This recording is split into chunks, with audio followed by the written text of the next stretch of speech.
So let's have a look at an overall summary of the work of Mace. Very intensive interviews, longitudinally over a period of time, with numbers of executive directors, came to the strong conclusion that most boards were relatively powerless.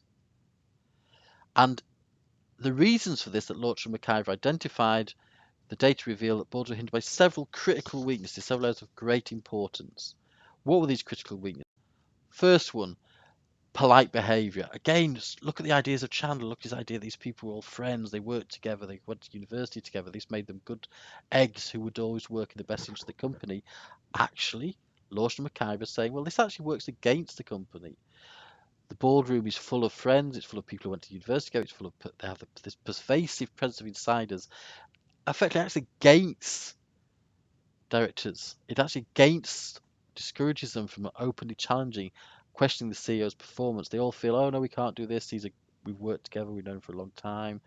We're too worried about falling out with him. We might lose our nice positions. It could well be this idea of wonder, but it could also be that perks, money, access to facilities, nice days out, staying in good hotels, etc. So what actually he said was, in the end, boardroom meetings actually became more akin to Japanese tea ceremonies in which people sat there, went through the motions, very pleasant motions, had a nice drink, and looked at stuff there. But these were just, it was an image that people enjoyed rather than any kind of strategic debate or critical review of the performance of the company. It was just a performance. It was just a performance. It was just a way of behaving. It was just playing the part and the role. The problems, to a certain extent, also that Mason, Lorsch, and McIver identified was that directors had strong dependencies on the CEO. So they had far greater information and knowledge about the business than any director could possess. This is an example of what we're calling asymmetric information. The CEO was on the spot, he was in the company, he was there full time, he knew what was going on.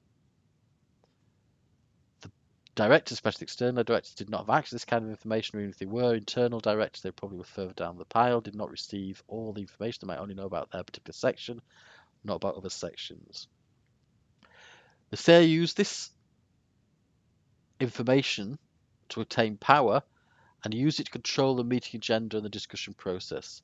So if the CEO is setting up the meeting, that gave you a pivotal role in selecting each of the directors. You could set it up the way you wanted, you could have it the way you wanted, provide the information you wanted. It was also identified that a key problem was that in many cases directors were providing the consulting services to the company, or they were subordinates to the CEOs. They might actually rely on the company not just to provide this oversight, but for actually money, for finances, for business. And in this situation, of course, this is a great conflict of interest, a huge conflict of interest. And most people say this simply should not be allowed. But it does, it was standard practice, and it was really quite difficult for companies to actually deal with this. So a lot of the directors found that they were too reliant on the CAO. A third weakness, formal leadership often rested in the hands of the CEO. If he was the CEO of the company and also chairman of the board, that was a lot of power in the hands of one person. Formally, you had to ask him permissions, whether you liked it or not, whether you thought he was a benign influence, whether you thought actually he was being quite negative in the way of the company. Who would you go to? The chairman of the board, the same person you're going to complain about. These factors combined gave the CEO enormous influence in the boardroom. And this greatly prevented boards from acting against the desires of the CEO and made it very, very difficult for anything to be done about the way things were going on.